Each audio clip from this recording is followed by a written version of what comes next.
Bon, bah c'est parti, je suis trop excitée, j'ai trop hâte, j'espère juste pas rater mon train, mais bon, normalement c'est bon.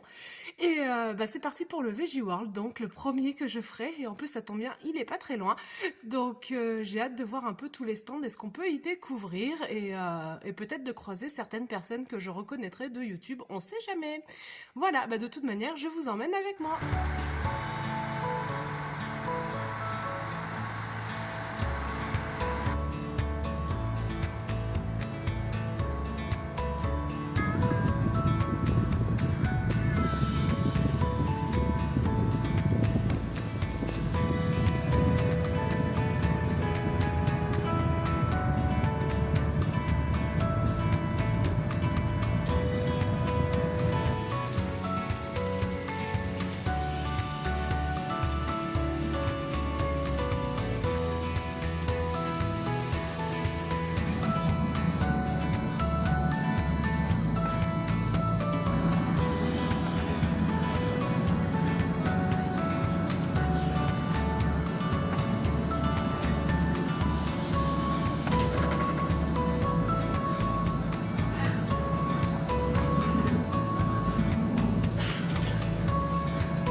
Voilà, donc je voulais vous faire un petit retour du salon. Je n'ai pas osé filmer à l'intérieur.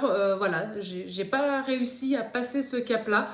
Peut-être qu'un jour ça le fera. Après, c'est vrai que quand nous sommes rentrés, la première impression c'est qu'en fait on a été déçus par le nombre de stands présents.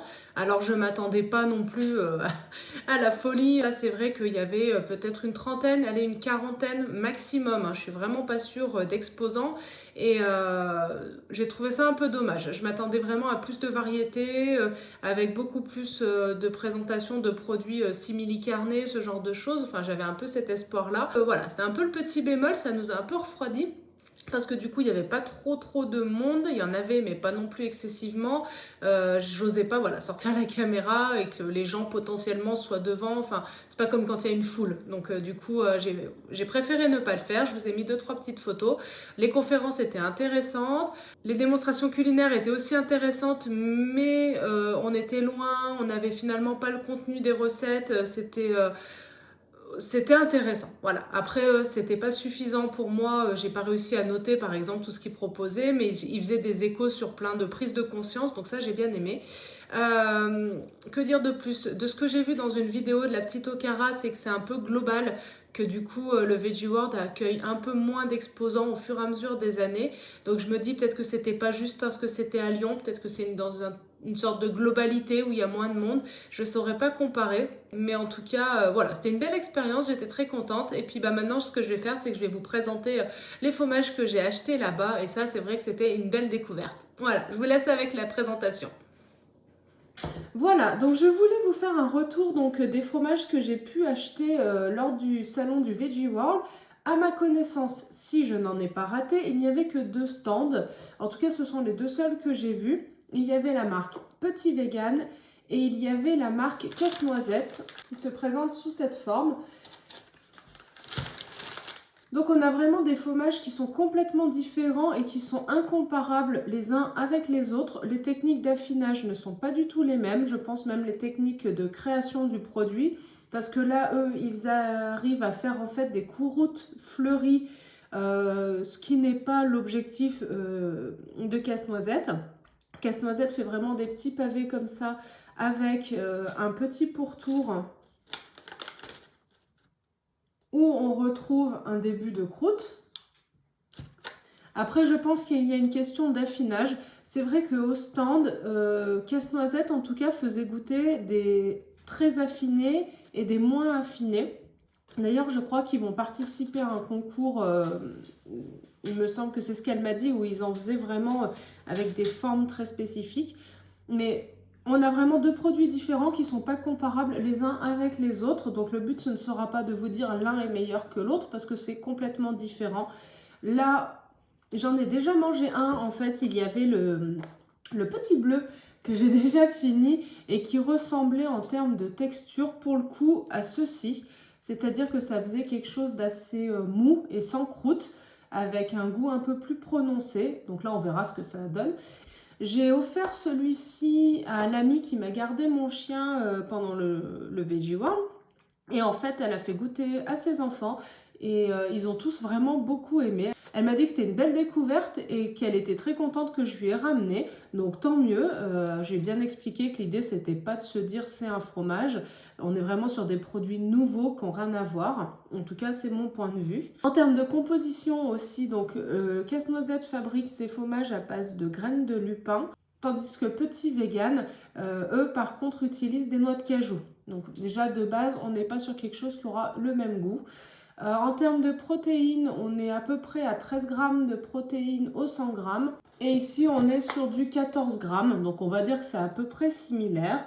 On a, dans la marque Petit Vegan, il existe aussi pas mal d'autres choses.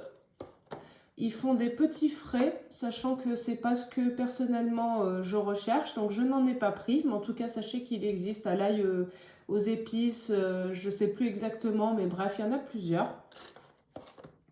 Et en termes de prix, on a vraiment quand même une différence notable. C'est-à-dire que ceux-ci, je les ai payés plus de 11 €, presque 12 € l'un, alors que ceux-là, c'était un peu plus de 8 €, presque 9 €. Donc on a 3 € d'écart et en termes de poids, là on est sur 160 grammes. Et ici, je ne sais pas du tout, c'est pas écrit, mais en termes de poids, ça doit se valoir. On est à peu près sur quelque chose d'équivalent. Ceux-là sont beaucoup plus denses. Et comme m'expliquaient les vendeuses, c'est qu'en fait, au fur et à mesure de l'affinage, bien entendu, ils perdent du poids parce qu'il y a de l'humidité qui s'en va. Voilà. Allez, donc les présentations sont faites. On va commencer tout de suite. Donc celui-ci, c'est le Reblobon. Je vous montre quand même l'étiquette. Alors j'avoue que j'ai pas trop compris le lien qu'on peut essayer de trouver avec le reblochon de départ. Mais bon, c'était, en tout cas, c'est rigolo.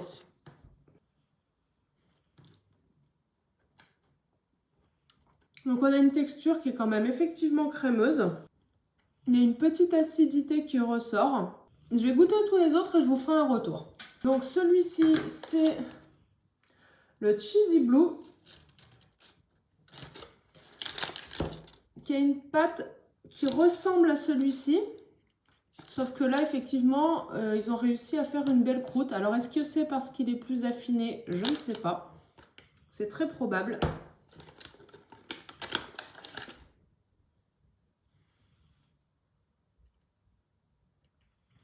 Donc, celui-ci est beaucoup plus fort en goût. On ne retrouve pas l'acidité qu'a celui-ci. Par contre, on retrouve vraiment bien le goût du bleu. Je pense qu'il est bien affiné. La texture, toujours aussi crémeuse. C'est bon, mais du coup, c'est fort en goût. Et le dernier, c'est le Normand.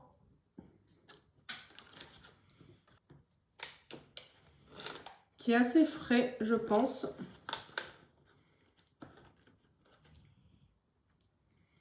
Donc là, effectivement, tout est une question d'affinage. Celui-là, il est très frais. Il n'est pas acide. Je dirais que c'est un intermédiaire entre les deux. Il a du goût, mais pas trop. Ah, il est pas mal celui-là. Chaque produit est complètement différent. Si je devais dire que j'en préfère un, ce serait donc le Normand.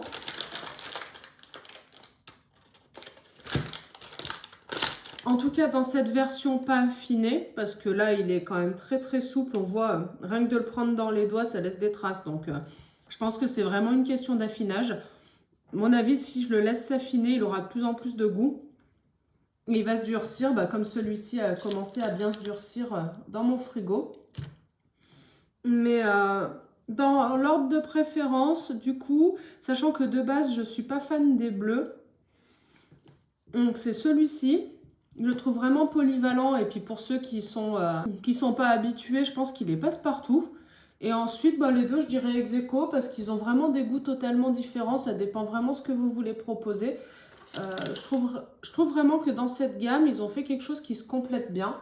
Et donc, le petit bleu que j'ai déjà mangé, c'était un intermédiaire entre celui-ci et celui-ci. C'est-à-dire que ça ressemblait à ça, mais avec un tout petit peu plus de goût. Voilà. Ensuite, suivant, le petit Lorrain. C'est parti. Donc, Lorrain, normand, bon. Pas la même région, je sais bien. Alors, c'est ça que j'avais aimé dans leur marque, c'est qu'en fait, on a vraiment cette croûte qui rappelle ce qu'on peut connaître un peu. Donc, on a quelque chose d'un peu crémeux à l'intérieur. D'ailleurs, ça se voit, hein. Ça, c'est vraiment onctueux. La croûte, elle fait vraiment penser à la croûte du camembert. Franchement. Enfin, en tout cas, ce genre de fromage, là, qui ont une petite croûte qui résiste un peu. Le goût est doux. Et la texture hyper crémeuse, hyper fondante. C'est vrai que c'est très intéressant. Là, il n'y a pas d'acidité du tout. Par contre, il y a des goûts différents, un peu plus boisés. Et celui-ci,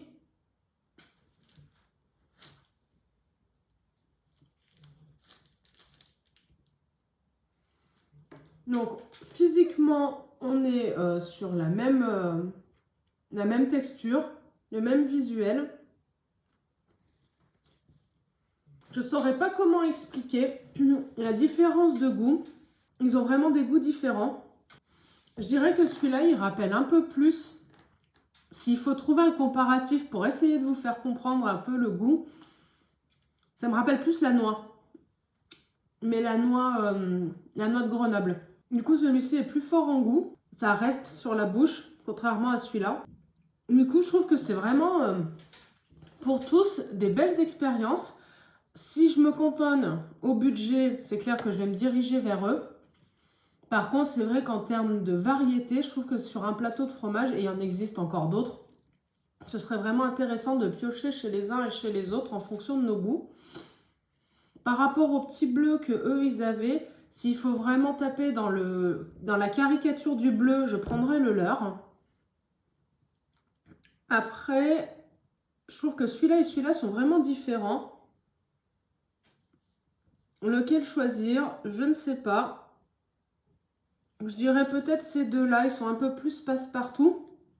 Pour ceux qui n'ont pas l'habitude. Oui, donc ma caméra a coupé au moment où je vous faisais la conclusion, mais on était vraiment à ça de la fin, où je vous expliquais du coup qu'effectivement je trouvais intéressant de piocher un peu chez les uns et chez les autres, que j'aimais à la fois le côté petite croûte qu'avait le petit vegan et aussi le côté un petit peu plus dense qu'avait donc l'autre.